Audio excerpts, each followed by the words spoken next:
Hey guys, it's Tiny Tom Logan back with another video for you.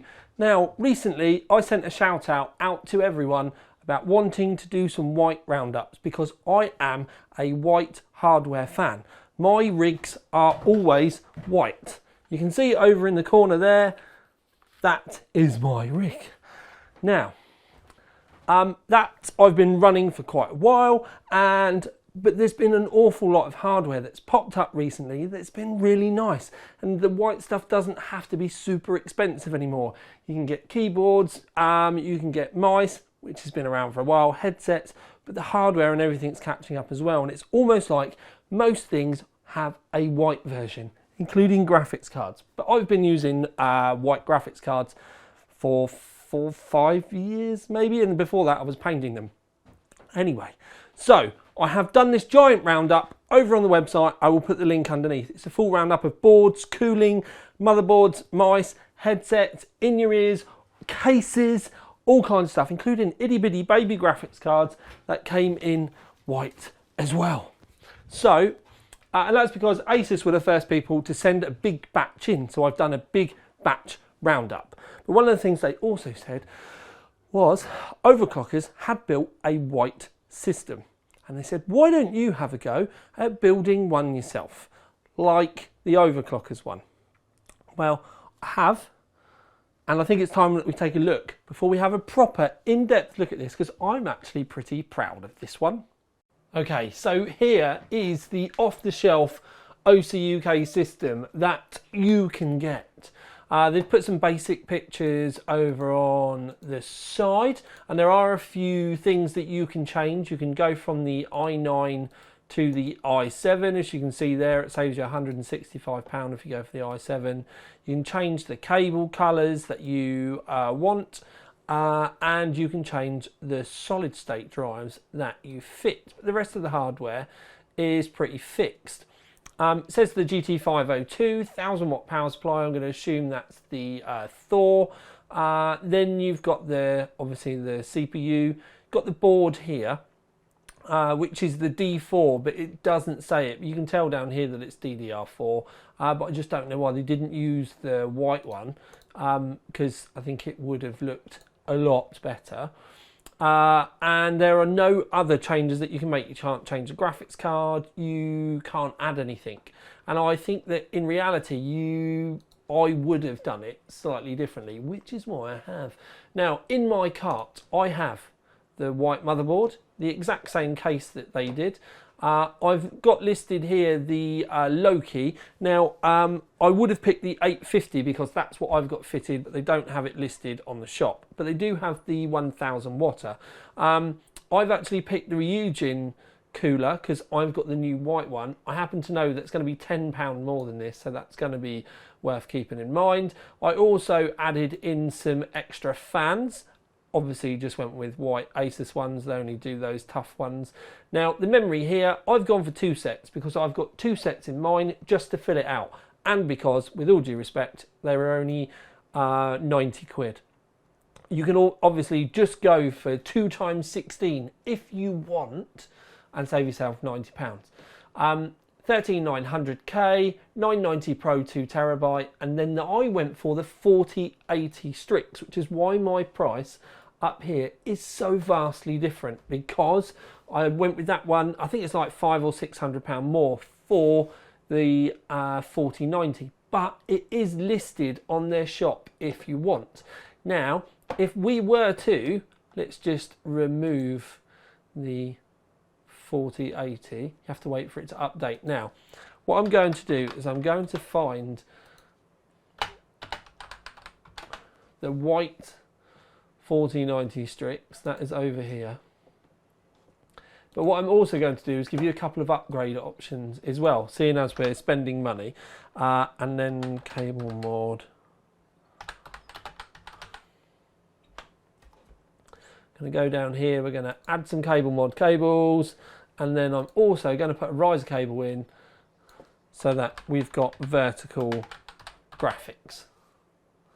And now I know down here, there we have, look, Co-Link, PCI Express 4. Now I would go careful with this, don't bend it too much, you will be able to break it.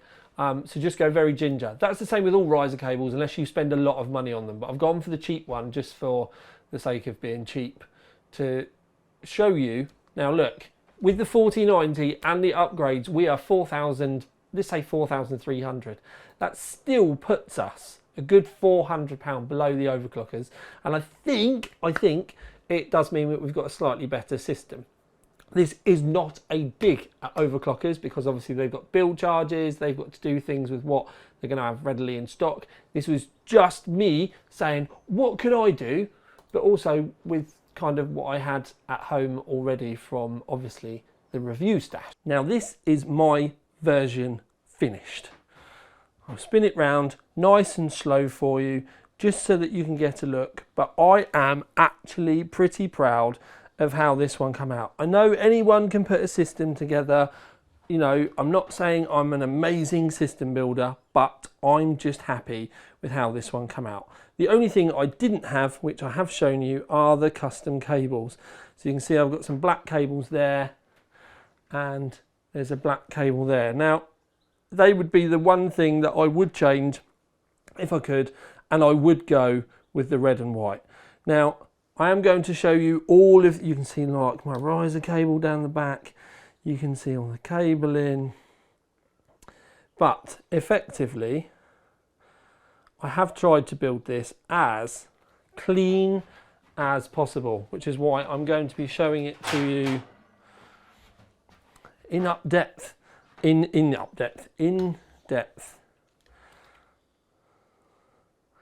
just so that you can get an idea where everything is, how I've done it, why I've done it. I've also got a couple of little tips that I'll show you as well.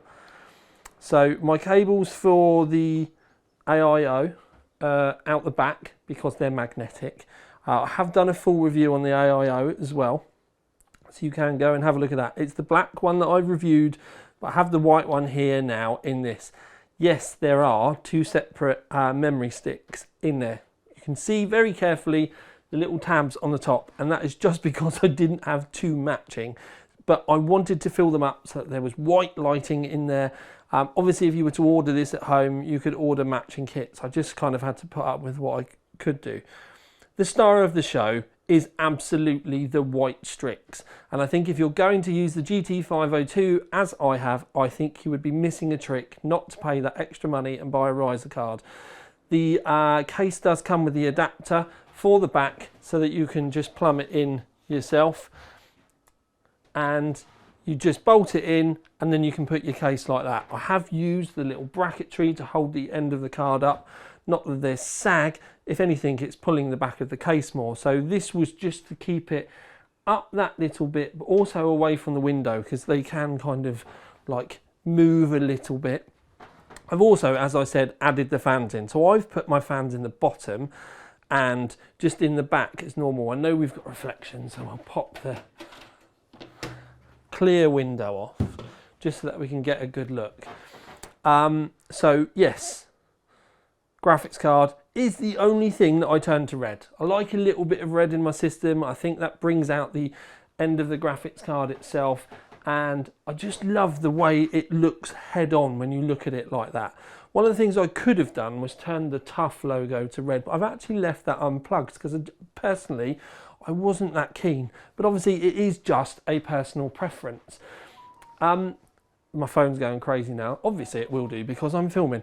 All of the cables, like I said, I have tried to keep very tidy, and I'll show you how very tidy I have tried to keep them. And this is one of the reasons why I went with the Loki.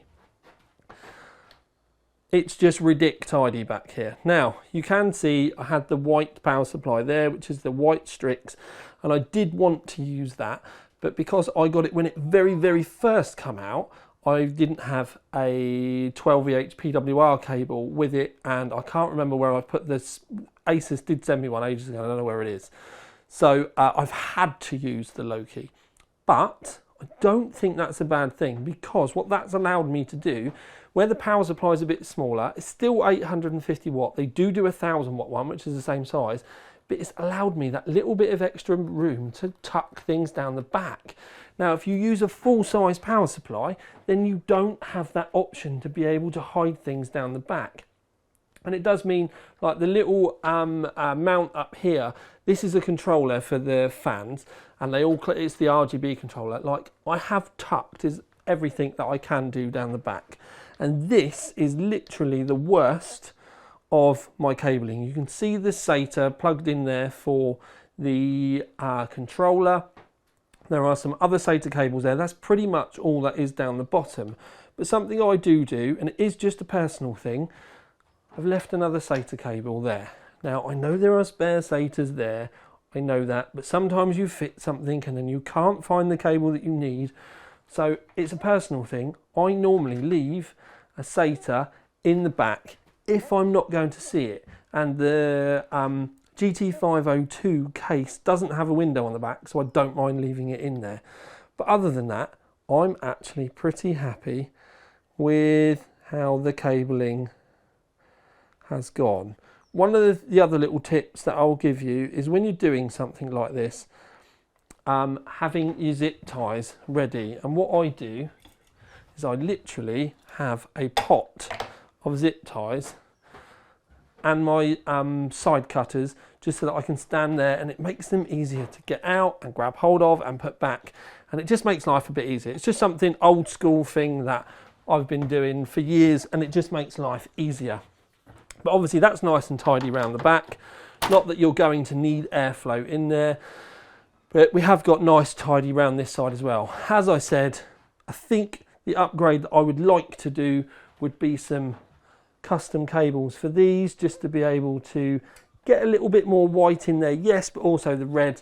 But if you're going to do that, as you can see, these can get a bit messy. Definitely need some cable combs if you're going to spend that money.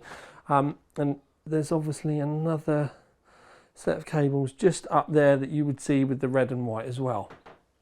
But other than that, I think it's come out okay. So that is my version of the white build. Not trying to annoy overclockers, not trying to, you know, get on the wrong side of anyone or anything like that. I was just asked to build a white rig with a similar kind of hardware setup, which is what I've done. I obviously understand that they have to use the stuff that they've got in stock. The white graphics cards are incredibly hard to get hold of, but that's what they base theirs around of. I don't think the white motherboards are as hard, but this is how I would have done a similar kind of thing. You can see that I've put the wireless on the back. I normally wire mine, but it is just because it was here and I needed to get an operating system on it so I could set it up and set all the water up. The lighting up. The other side of it is temperatures with it, with a 13900K. I did do an undervolt and I put my volts down to 1.15, but you do need to remember when you undervolt, I tell you a number, it might not work for yours. Yours may need less, yours may need a bit more. So when you undervolt, you turn it down a little bit, then you do a test. Then you turn it down a little bit more if it's stable, and then you do another test. You just keep doing that. I normally go from, it was the average volts, it was showing on the system were like 1.35, and I went down to 1.25, tried that, went down to 1.225, tried that, went down to 1.2, tried that. That's how I would do an undervolt. Anyway, I got it down to 1.15, and then my 13900K at full load with OCCT was below 80 degrees. That was with a fairly safe fan profile, but it only really kicked up to the high RPMs once the CPU itself was above 70 degrees. During gaming, it's not really going to do that. I was using OCCT, so it was getting absolutely battered.